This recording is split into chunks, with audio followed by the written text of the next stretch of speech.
और इधर विकासशील इंसान पार्टी राष्ट्रीय अध्यक्ष जो है विकासशील इंसान पार्टी के मुकेश साहनी ने पटना में प्रेस कॉन्फ्रेंस करके कहा है कि बाढ़, कोरोना, क्राइम और भ्रष्टाचार की वजह से आज बिहार मझधार में है, लेकिन इस बार गणपति बप्पा हमारे नाव पर सवार होकर आए हैं और इस बार जरूर बिहार की जनता का नैया पार लगाएंगे। आपको बता दें कि बिहार में चुनाव है और चुनावी सरगर्मी में तमाम राजनीतिक पार्टियां अपने अपने स्तर से लोगों को रिझाने में लगे हुए। तो इस बार साहनी ने इस बार अपने दफ्तर में गणेश चतुर्थी के अवसर पर प्रतिमा भी स्थापित की थी और इसी की ओर इशारा कर उन्होंने प्रदेश की डबल इंजन की सरकार पर हमला बोला है। आपको बता दें कि साहनी ने सामाजिक न्याय के प्रणेता, दलितों एवं पिछड़ों के जीवन में महापरिवर्तन लाने वाले बीपी मंडल की जयंती पर उन्हें नमन भी किया और उन्होंने कहा कि प्रदेश में जो सरकार चल रही है वो आरक्षण विरोधी सरकार है और ऐसे सरकार को ओबीसी और दलित, अति पिछड़ा और अल्पसंख्यक समाज का विकास संभव नहीं है इन सरकारों से, और इसलिए उन्होंने इस समाज के लोगों को भरोसा महागठबंधन में बढ़ा है। आपको बता दें कि विधानसभा चुनाव में वीआईपी पार्टी के सीट शेयरिंग के मुद्दे पर उन्होंने कहा है कि हमें सम्मानजनक सीट मिल रही है और साहनी ने कहा कि महागठबंधन में संभावनाएं बहुत है और महागठबंधन मजबूत है।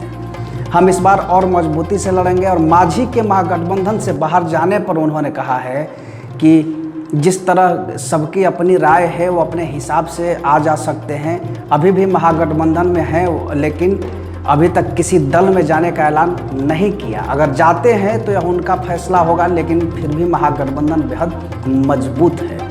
आपको बता दें कि जिस तरह बिहार में चुनावी सरगर्मी है उस तरह से तमाम पार्टियां जो है अलग अलग अपना विचार रख रही हैं। इधर आपको बता दें कि जो जेपी नड्डा आए थे बिहार, उन्होंने बिहार चुनाव पर भी कहा है कि इस बार नीतीश कुमार के ही नेतृत्व में बिहार का चुनाव लड़ा जाएगा और बीजेपी एनडीए जब नीतीश कुमार के नेतृत्व में चुनाव लड़ी है तब बहुमत से जीत हासिल की है और इस बार भी 220 से ज़्यादा सीटों पर हम जीत करके आएंगे। तो ये जेपी नड्डा का कहना था। और साथ ही साथ अगर हम बात करें कि नित्यानंद राय हैं, ये भी बोले कि एक हमारी पार्टी और एनडीए के गठबंधन में ज़्यादा सीटों से हम जीतेंगे और साथ ही साथ नीतीश कुमार जो हैं वो मुख्यमंत्री का ही चेहरा होंगे, उन्हीं के नेतृत्व में ये चुनाव लड़ा जाएगा।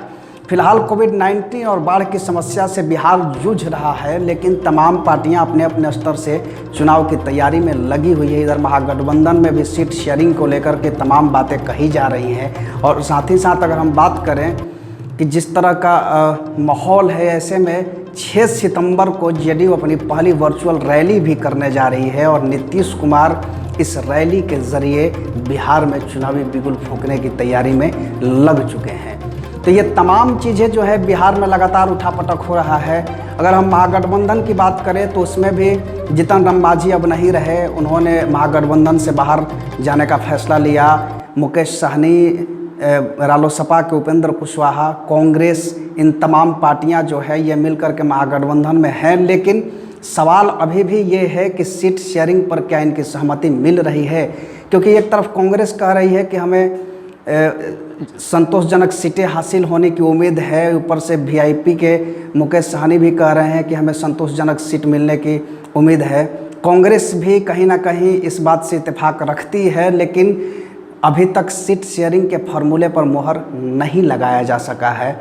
साथ ही साथ अब थोड़ी सी हम बात कर लें कि कोरोना और बाढ़ की, तो कोरोना बिहार में चरम पर है और लगातार सरकार आंकड़े जो दे रही है उस आंकड़ों में कितनी सच्चाई है ये जानने की चीज़ें हैं, लेकिन समस्या अभी भी गंभीर बनी हुई है। और इधर बिहटा में 500 बेड का कोविड-19 स्पेशल हॉस्पिटल भी बनाने की तैयारी ज़ोरों से चल रही है। बिहार में बाढ़ की बात करें तो बाढ़ से उत्तरी इलाका जो है बिहार का वो डूबा हुआ है और अभी भी लगातार इन तरह की समस्याएं बनी हुई है।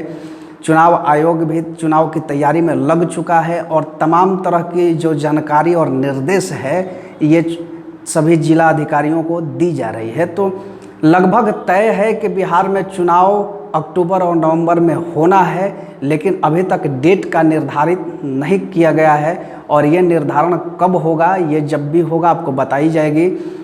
और साथ ही साथ आम पब्लिक के लिए क्या गाइडलाइंस होगी, इसकी भी पूरी तैयारी की जा रही है। तो ऐसे खबरों को हम लेके आते रहेंगे, आप देखते रहिए बिग न्यूज़ 9। नमस्कार।